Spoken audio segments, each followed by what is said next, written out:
Hello everyone, welcome back to our channel.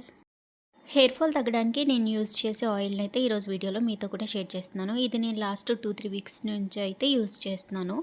మంచి results ఉన్నాయి. దీనికోసం ముందుగా కొబ్బరి నూనె తీసుకోవాలి. నేను ఇక్కడ ఒక కప్ కొబ్బరి నూనె తీసుకుంటున్నాను. ఇది ప్యూర్ కోకోనట్ ఆయిల్ అనమాట. మనం గానుగ పట్టిస్తాం కదా కొబ్బరి చెక్కలతోటి, అదనమాట. నేను ఇక్కడ ఒక కప్పు కొబ్బరి నూనె తీసుకున్నాను. అలానే కొన్ని మందారం పువ్వులు డ్రై అయినవి, అలానే కొన్ని మెంతులు, కరివేపాకు, ఇదైతే కలోంజీ అంటారు కదా, అవైతే తీసుకుంటున్నాను. ఆనియన్ సీడ్స్ అని కూడా అంటారు ఇంగ్లీష్లో. ఇవన్నీ వేసుకున్న తర్వాత ఇప్పుడు స్టవ్ ఆన్ చేసి మంటని లో ఫ్లేమ్లో పెట్టి ఒక 10-15 మినిట్స్ దీన్ని మరగనివ్వాలన్నమాట. ఇది ఆయిల్ రెడీ అయ్యిందని మనకి ఎలా తెలుస్తుందంటే, మనం ఇందులో మెంతులు వేసుకున్నాం కదా, అవంతా కూడా రెడ్ కలర్లో వచ్చేంత వరకు కూడా మంచిగా మరిగించుకోవాలి. మధ్య మధ్యలో ఇలా కలుపుతూ ఉండాలి. ఇందులో కలబంద కూడా యాడ్ చేసుకోవచ్చు. నేనైతే యాడ్ చేయట్లేదు. నాకెందుకో కలబంద వేస్తే కొంచెం హెయిర్ అంతా కూడా దురదొచ్చినట్టుగా అనిపిస్తుంది. అందుకని చెప్పి నేను యాడ్ చేయట్లేదు.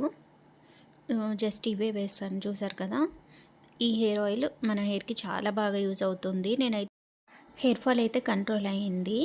అలానే నేను దీన్ని ఎలా యూజ్ చేస్తానంటే, ఒకరోజు హెయిర్ ఆయిల్ పెట్టుకుంటాను, ఆ రోజంతా అలానే ఉంచుకుంటాను. నెక్స్ట్ డే హెయిర్ వాష్ అయితే చేస్తాను.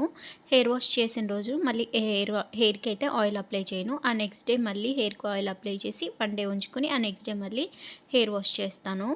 చాలామంది చెప్తుంటారు హెయిర్కి ఎక్కువ ఆయిల్ అప్లై చేసి అలానే ఉంచేయకూడదని చెప్పి. నేనైతే ఇలా 1 డే ఉంచుకుని తర్వాత నెక్స్ట్ డే అయితే హెయిర్ వాష్ చేస్తాను. ఇక్కడ హెయిర్ ఆయిల్ అయితే రెడీ అయిపోయింది. చెప్పాను కదా, మెంతులు రెడ్‌గా వచ్చిన వరకు ఉంచుకొని తర్వాత అయితే స్టవ్ ఆఫ్ చేసేసుకోవాలి. కొంచెం చల్లారిన తర్వాత నేను బౌల్‌లోకి తీసుకొని హెయిర్‌కి అప్లై చేసుకుంటున్నాను. తర్వాత మిగిలిందైతే అలానే ఉంచేసి నెక్స్ట్ డే స్ట్రెయిన్ చేసుకొని ఇలా ఒక డబ్బాలో అయితే వేసుకొని స్టోర్ చేసుకోవచ్చు. ఈ హెయిర్ ఆయిల్‌ని అప్లై చేసుకొని 1 డే ఉంచుకొని నెక్స్ట్ డే అయితే హెయిర్ వాష్ చేస్తాను. మీకు ఇలా ఇష్టం లేదనుకుంటే ఒక 2 అవర్స్ అలా ఉంచుకొని కూడా హెయిర్ వాష్ చేసుకోవచ్చు. ఈ హెయిర్ ఆయిల్‌ని యూజ్ చేయడం వలన హెయిర్ సిల్కీ అవుతుంది. అలానే హెయిర్ ఫాల్ కూడా తగ్గుతుంది. వీడియో నచ్చితే ఒక లైక్ చేయండి.